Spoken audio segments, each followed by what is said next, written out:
Beautiful spring day, so I decided to do a little trip to the forest. I have my bike with me. We'll go through this forest road. This actually goes to the wilderness area. This road, I'm now on the outskirts of the village. Just stopped here to check one bird. Has that arrived? And I noticed there's lots of new species. So immediately when there comes this kind of warm days, the migrating birds arrive in flocks. The common chaffinch. There was a chief chaff. I think there was even the, I don't know the word in English word, pajulintu. Eurasian blackcap also. Well, anyways, this ugly place here, what used to be an old spruce forest. It was really nice, really beautiful. And what some morons, pardon my French, did somewhere 100 kilometers away from here in some office, some numbskull bureaucrats. So they decided to cut this down and plant oak trees here. And the problem is that this place here doesn't really have the terrain, the ground for oak trees. It doesn't grow here. So hence all these planted oak trees are really infested with diseases. They don't really grow well here. So such a dumb thing to do. So I don't know, this place has oak trees in the valley, so that I love the tree. It's beautiful. In my neighbor's property there's oak tree and there's oak forests, but they don't grow here like this place. This is full with pine trees and spruce trees. It's not a natural place for them. But anyways, what happened was when they cut that forest down, here entered a new species of bird. That's the shriek. And I just stopped here to check if it has arrived. It should arrive right about now. It's one of the most gruesome birds there is.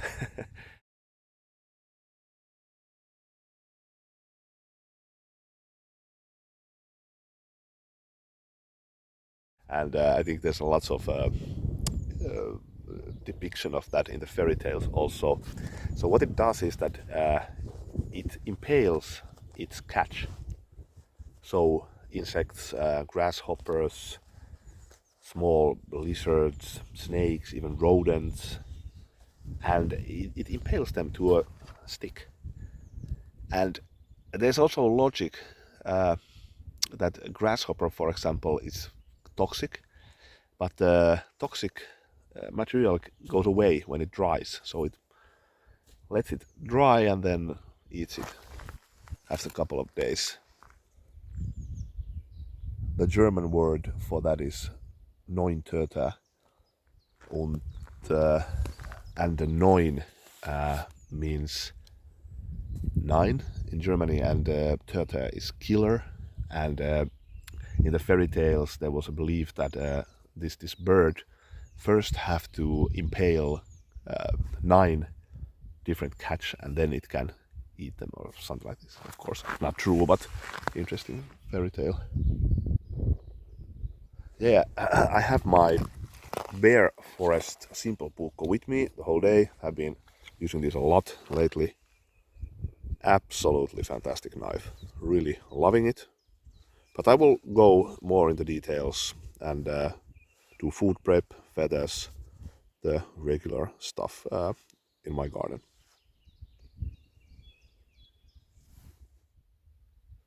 So also the willow warbler has arrived. That one. I did film it last summer.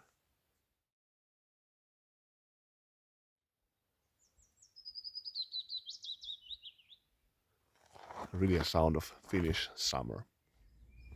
Had to do the second part of the video on another day. I came so late home from the trip, and what I'm now doing is testing some recipe of food that I have actually never tested. I have some pork and pears, and I'm going to grill them on an open fire. Have the simple Puukko here. I've been using this a lot with all sorts of food prep. Really is nice. It's really versatile design, I have to say. So the idea that you would have a Scandi grind and then a very thin blade. This is probably the thinnest blade that I have. And it's Scandi.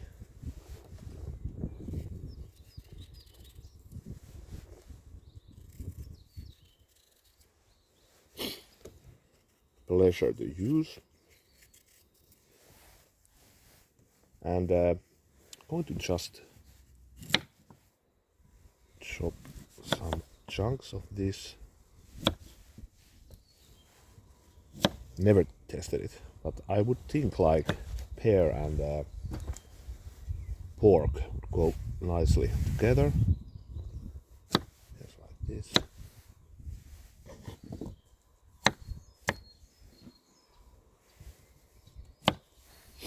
Okay. And now some pork. I have already kind of thin slice of pork.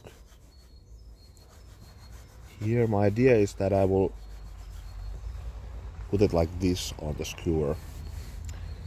And I want to cook them a bit faster. Last time I did this I had quite big pieces, so I'm gonna try to put a little bit thinner pieces. So let's see.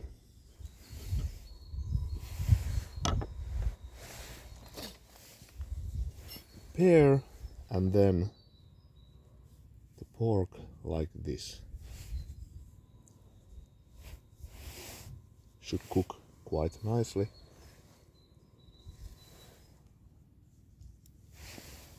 The sweetness of the pear, I think, is very nice with the sweet and kind of fatty pork. So I will do these, and then I will go and prepare the fire. I wouldn't use this really too much or with batoning, of course not. But you can do some kindles, no problem.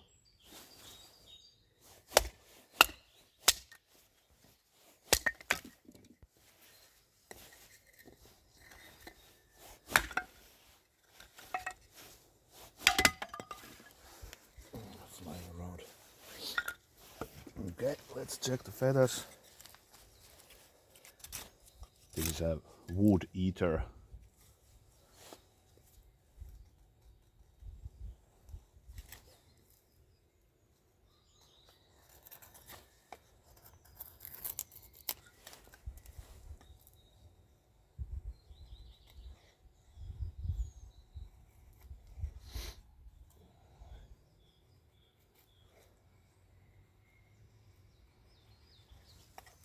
Yeah, it's nice.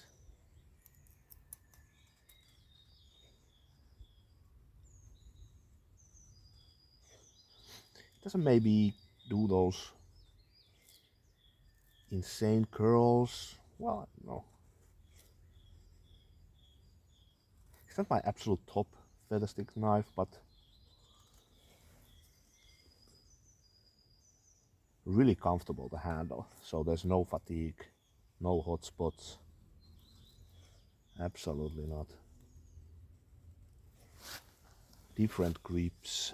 Yeah, I think it's a genius design, really. Not the easiest wood to do the feathers, anyways.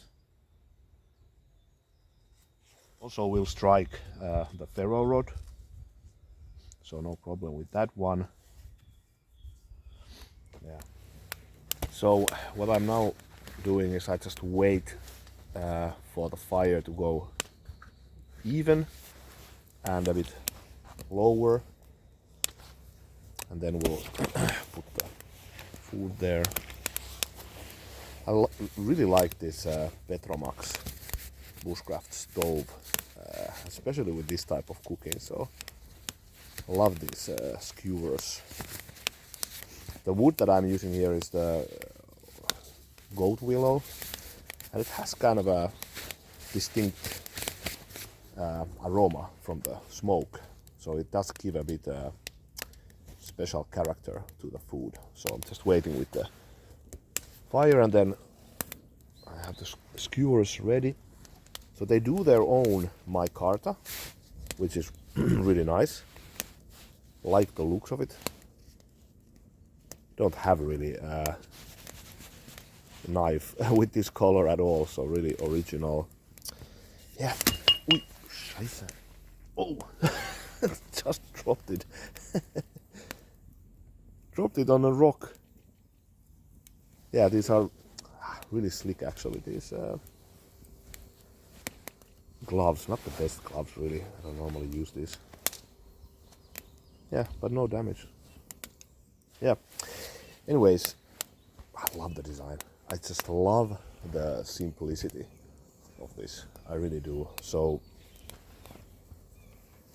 rounded like a Puukko. Really nice, the length of the handle also. Lightweight, good balance. And here you see the thickness, or thinness, very thin. Yeah, it's kind of a bird and trout knife even. One thing that I love is that there's no ricasso. So this makes this, yeah, so damn functional. I love that you have this kind of optimal control, and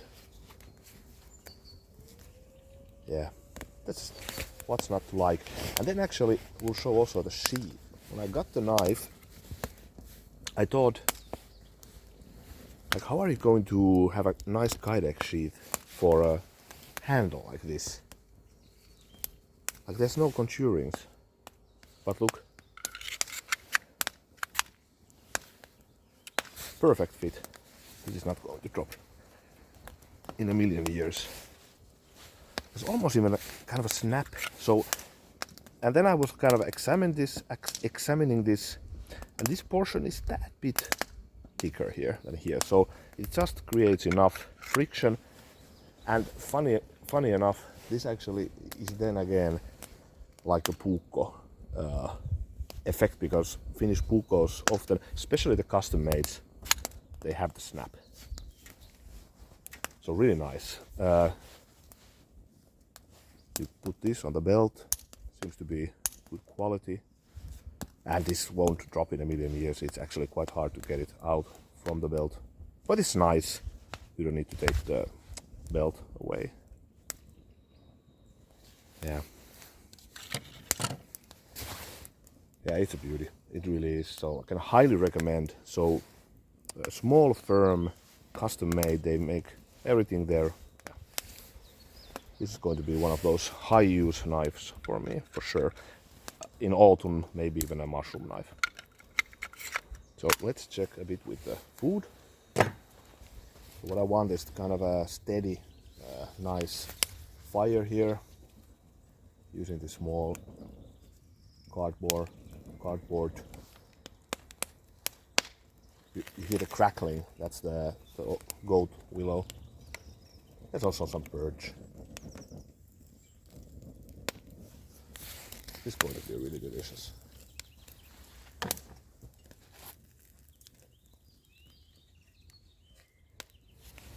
These are starting to look really nice. Show a bit here. And now I'm going to toast there also some bread.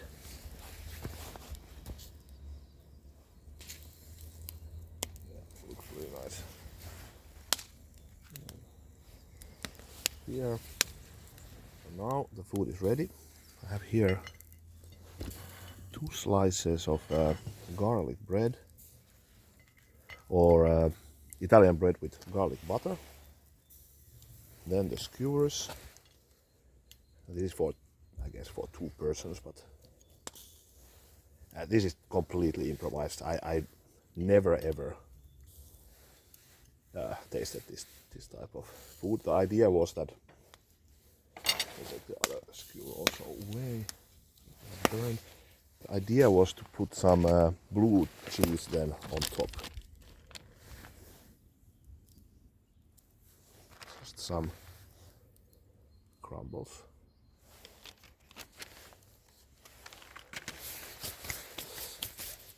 So let's have a taste. First the meat. Oh my god. So good. With the pear, maybe a piece of blue cheese.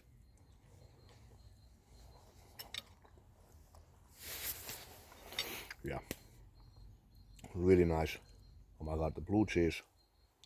Smoky pork. Then a piece of garlic bread. Yeah. Pretty nice. So, simple puukko. Can highly recommend. Absolutely fantastic little knife. Genius design in my opinion. Yeah, so thanks for watching. See you later.